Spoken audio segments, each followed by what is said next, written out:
பிரியமானவர்களே, இந்த நாளில் உங்களை சந்திக்க நான் மிகுந்த மகிழ்ச்சி அடைகிறேன். இந்த நாளிலே கர்த்தர் நம்ம கொடுக்கிற வாக்குத்தத்தம் சங்கீதம் 32வது சங்கீதம் 10வது வசனம். Psalms 32 verse 10. துன்மார்க்கனுக்கு அநேக வேதனைகள் உண்டு, கர்த்தரை நம்பி இருக்கிறவனையோ கிருபை சூழ்ந்து கொள்ளும்.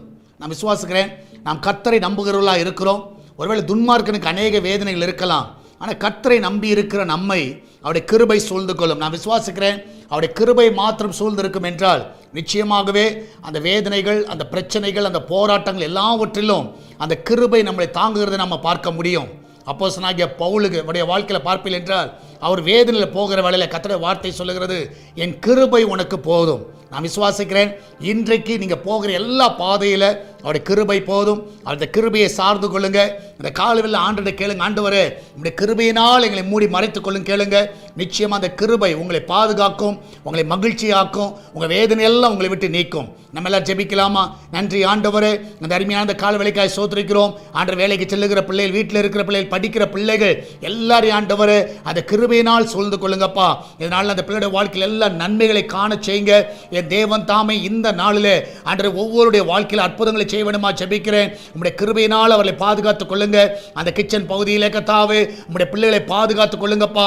எந்த ஒரு சேதம் வரக்கூடாது ஆண்டவரே கர்த்தாவே. அந்த வீட்டில் ஆண்டவரே அப்பத்துக்கும் தண்ணீருக்கும் எண்ணெய்க்கும் மாவுக்கும் ஒரு குறைவில்லாதபடி நீங்க பாதுகாத்துக் கொள்ள வேண்டுமா ஜெபிக்கிறேனப்பா. எல்லாவற்றுக்கும் மேலாக ஆண்டவரே இதனால் வெளிநாடுகளில் இருக்கிற பிள்ளைகளை ஆசீர்வதிங்க.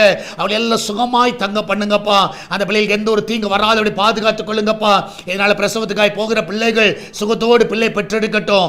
எல்லா கடன் பிரச்சனை விடுதலை கொடுங்கப்பா. வேலைக்கு போகிற பிள்ளைகள் ஆண்டவரே, விசேஷமா இன்டர்வியூக்கு போகிற பிள்ளைகள் ஜெயத்தோடு திரும்பி வரட்டும் ஆண்டவரே. என் தேவன் தாமே ஒவ்வொருவரையும் காத்துக்கொள்ளுங்க, வழி நடத்துங்கப்பா. சால்வேஷன் டிவிக்காய் ஜெபிக்கிறோம், அவருடைய தேவைகள் எல்லாம் சந்திங்கப்பா.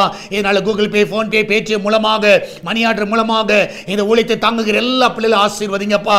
ஆண்டவரே சுவிசேஷ பணியில் விதைக்கிற ஒவ்வொரு விதைகளும் ஆண்டவரே இந்த சுவிசேஷ காரியங்களில் அநேகரை ரட்சிப்பின் பாதையில் கொண்டு வருவதற்கு அது பிரயோஜனப்படுத்துவீராக. சுவிசேஷம் எடுத்து செல்வதற்கு பிரயோஜனப்படுத்துங்கப்பா. இந்த நாளில் அவருடைய தேவைகள் எல்லாம் நீங்க சந்திங்க ஆண்டவரே. விசேஷமாய் ஆண்டவர் வியாபாரம் செய்கிற ஒவ்வொரு பிள்ளைகளையும் ஆசீர்வதிங்கப்பா. அவருடைய வியாபாரங்களை பெருக செய்யுங்க, ஒவ்வொருவரையும் ஆசீர்வதிப்பீராக. ஆண்டவரே இந்த வார்த்தைகள் மூலமாய் பலப்படுத்துங்கப்பா, காத்துக்கொள்ளுங்க, மகிமையான காரியங்களை செய்யுங்கப்பா. இயேசுவின் நாமத்தில் ஜெபிக்கிறோம் எங்கள் அன்பின் பரலோக பிதாவே, ஆமென், ஆமென். பிரியமானவர்களே, கர்த்தர் உங்க கூட இருக்கிறார். தைரியமா இருங்க, எதை குறித்து கலங்காதீங்க. கர்த்தர் பெரிய காரியங்களை செய்வார். God bless you.